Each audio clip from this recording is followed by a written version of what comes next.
Defense is one of the most criminally underrated aspects of the game of basketball. I mean, it's literally half of the game. Everyone's head is always wrapped up on who can score the most points, who can pass, who can dribble the ball well, but very few people take the time to really talk about the defensive side of the game. And that's exactly what we're going to be doing today, because in this video series, I'm going to be showcasing who I believe are the 10 greatest defenders in NBA history, in no specific order. And in today's video, we're going to discuss why Kevin Garnett, the greatest defender of all time. Throws it out, Telfair. Knocked away. Ball game. As we're past the midway point, the celebration underway. Garnett. And McGinnis fires it down. James cross court.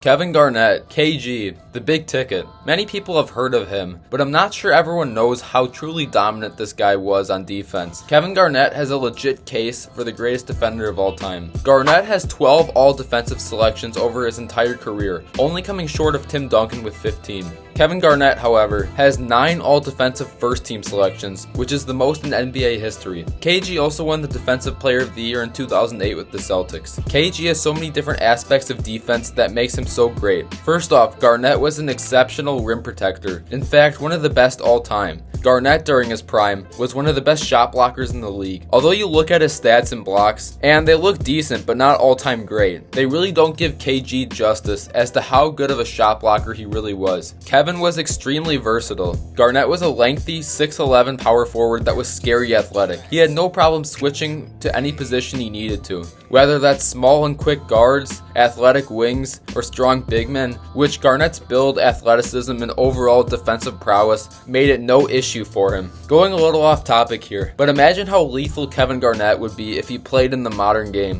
Think about how scary a 6'11" shot blocker who could switch onto any position without any issue would be. Not only this, but his jump shot for a big man was also ahead of his time. Anyways, Kevin Garnett was also a very skilled rebounder. KG led the league in rebounding for 4 straight years from 2004 to 2007. The only other players that have a longer streak than him are Dennis Rodman and Moses Malone. The majority of his boards were defensive. Every 4 of those seasons, he averaged 9.9 defensive rebounds or higher. Speaking of stats, in 2004, Kevin Garnett led the league in more categories than I can count. The big ticket in 2004 won the MVP, led the league in rebounds per game, PER, defensive rebound percentage, win shares per 48, defensive box plus minus, and value over replacement. 8 different statistical categories. Not only that, but in 2003, the season before the one we just talked about, Garnett led the Timberwolves in points, rebounds, assists, steals, and blocks.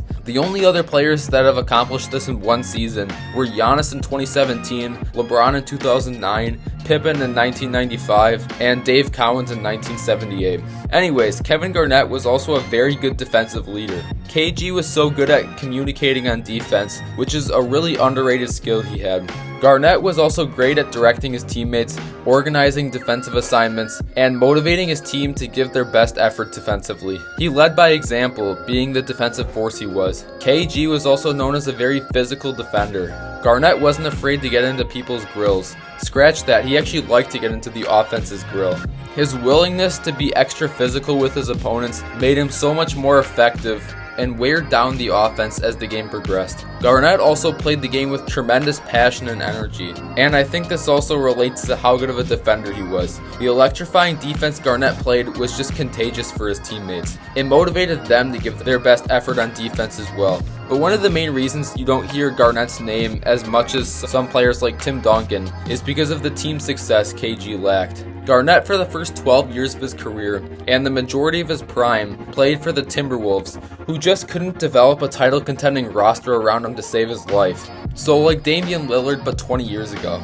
The Timberwolves were first-round exits for 7 straight years while Garnett was in his prime. Think about that. 7 years in a row. That makes Damian Lillard and Joel Embiid look like Michael Jordan and Shaq in the playoffs. It was only in 2004 where they made it to the conference finals, but they got destroyed by the Kobe and Shaq Lakers. Do you know who Kevin Garnett had around him? Exactly, that's my point. No, but he actually had Stephen Marbury, Tom Gugliotta, Terrell Brandon, Wally Zerbiak, Sam Cassell, and Latrell Sprewell. And Cassell, Wally, and Tom each made the All-Star game one time while playing with KG. It was only after Garnett moved from Minnesota to Boston where he won his championship in 2008 and won the Defensive Player of the Year. The lack of help he had for the majority of his career really shows how much KG was carrying this team, especially on defense. Imagine you switch Tim Duncan and Kevin Garnett's teams. I think Kevin Garnett would finish his career with 4 to 5 rings with the Spurs and have a way better reputation, while Duncan would only have 1 or maybe 2 rings and have a damaged reputation.